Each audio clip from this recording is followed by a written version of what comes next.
Welcome to Business Unveiled Podcast. This is the place where we help overwhelmed, time-starved entrepreneurs like you make the profitable shifts to get more done and get more out of life. I'm your host, Angela Profit, award-winning 8-figure entrepreneur and CEO. And in every episode of Business Unveiled, I'm bringing you conversations that will give you the expertise and strategies that will scale your team and business so you can get shit done. That's GSD in our world. So get your time back and grow a business that helps you be present in your life. Let's do this, y'all.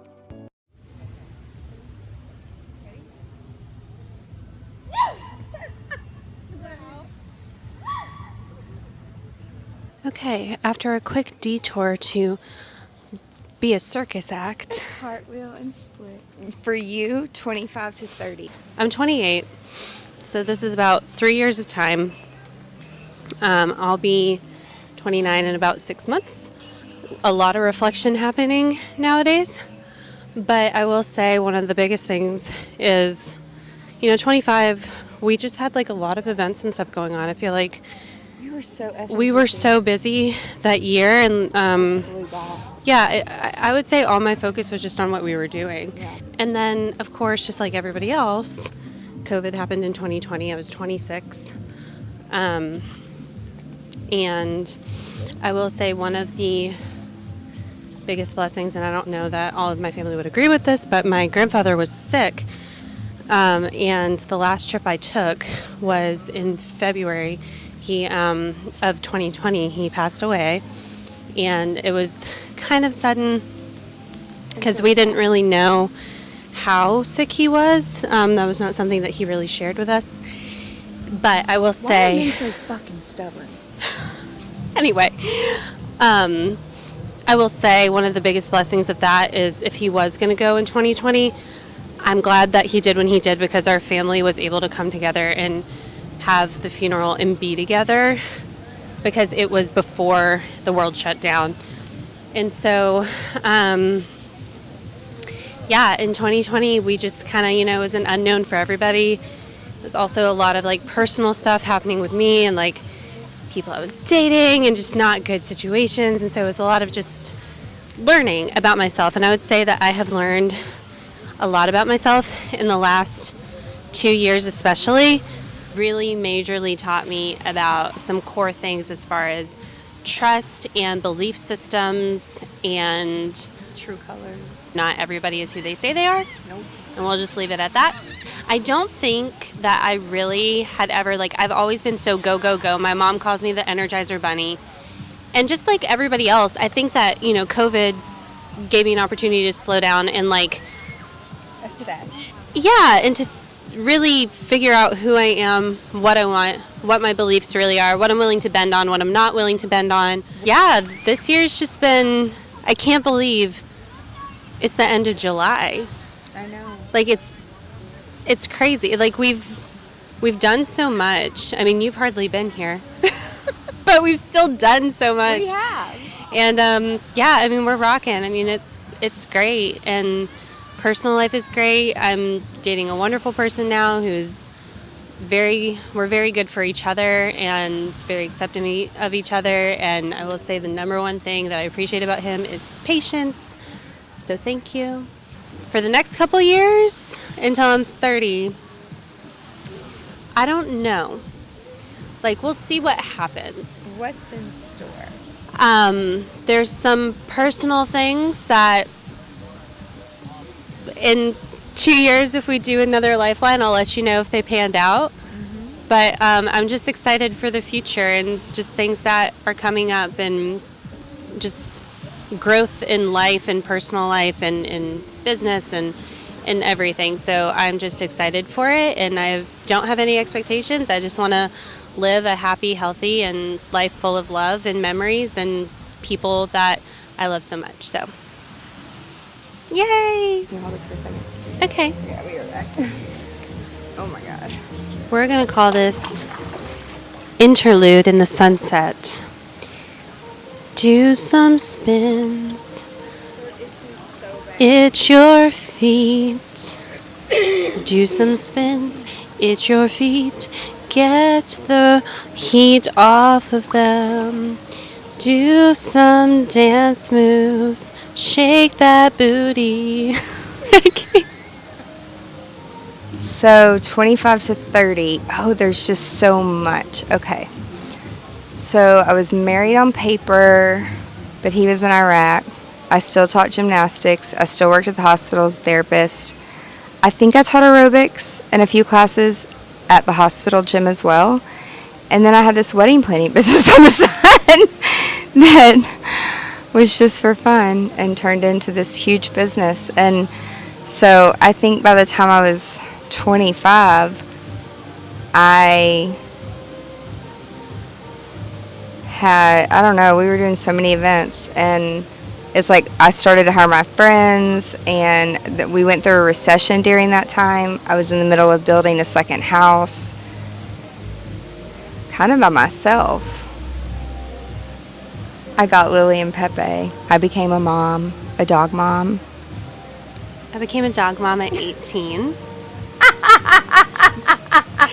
He is the freaking love of my life. Do y'all want to see him? So much love that she left him out of her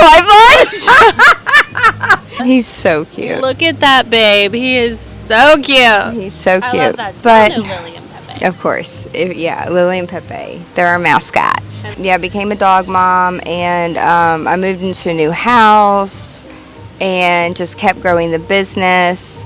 And then I think the biggest transformation for me during that time is one of my best friends, Blake, who owns the lighting company that lights all of our events. We just kind of started in the industry together and like grew up together in the industry. And a lot of people thought that we were like together or dating, or there was like some secret, because like he was married and I was married at the time. And like, no. Blake and I were literally best friends. Like, this is how you know it just, your mindset sets you apart. Men and women can be friends.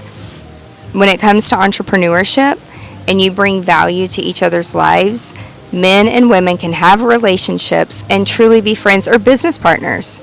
I mean, why does everyone think that, anyway, I don't get it. So he kept telling me about this entrepreneur group, and I'm like, I don't have time.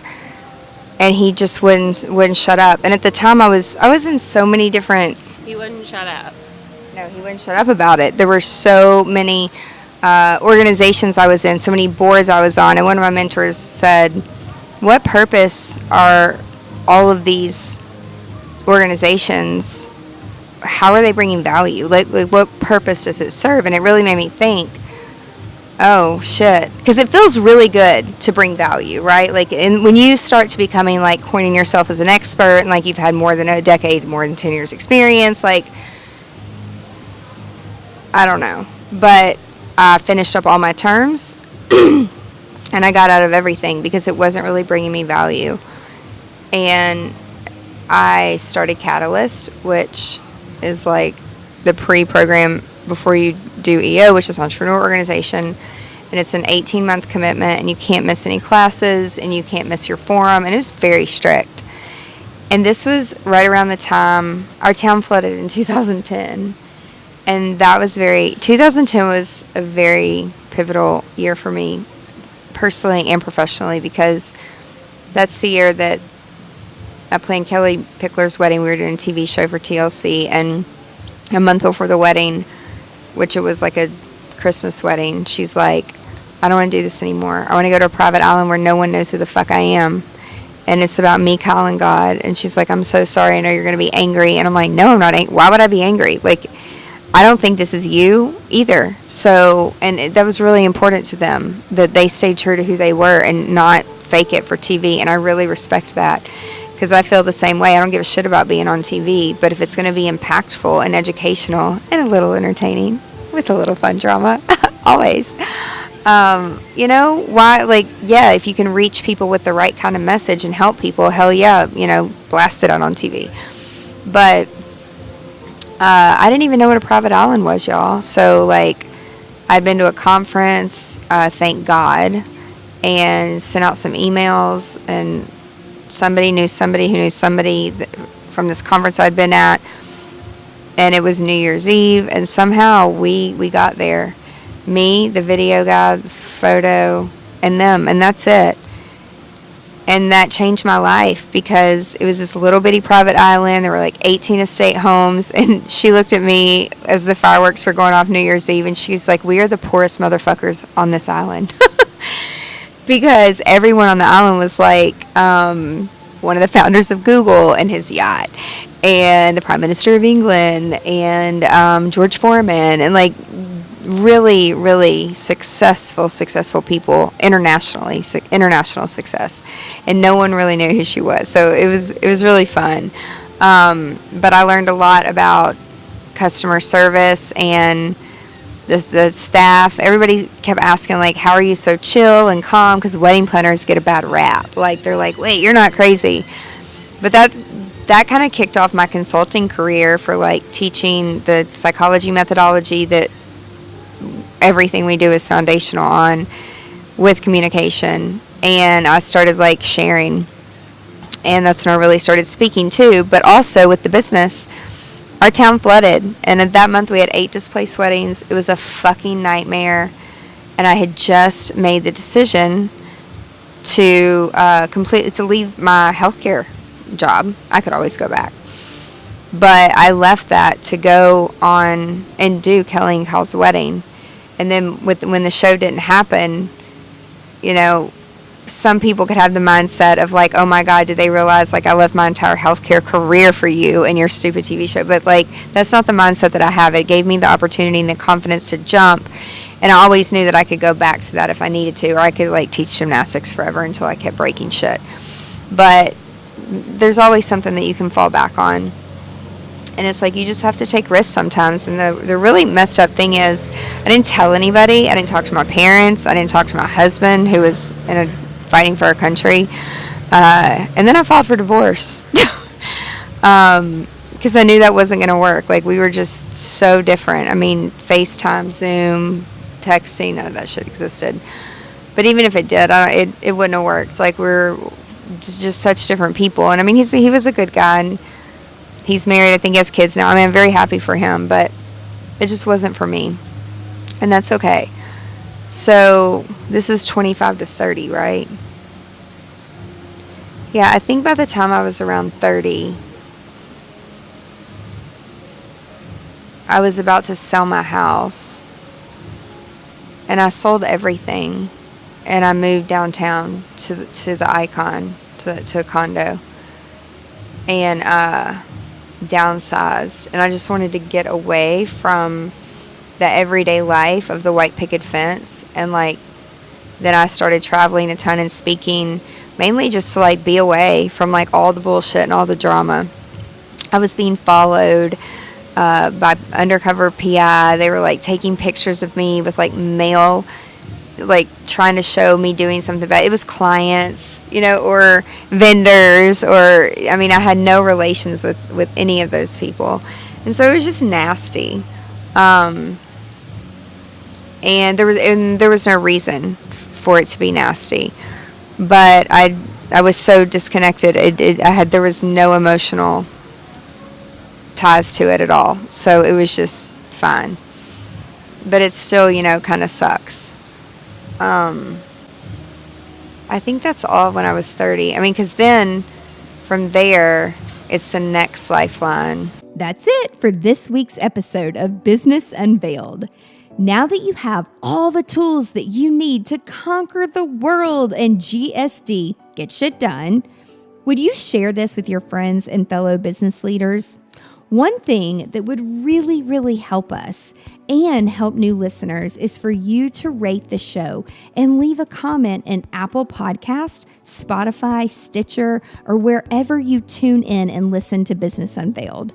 You can check out the show notes at angelaprofit.com/podcast and link up with us on social media so you can share your biggest insights.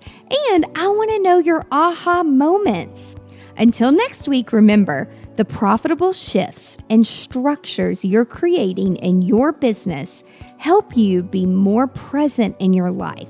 So get out there and GSD.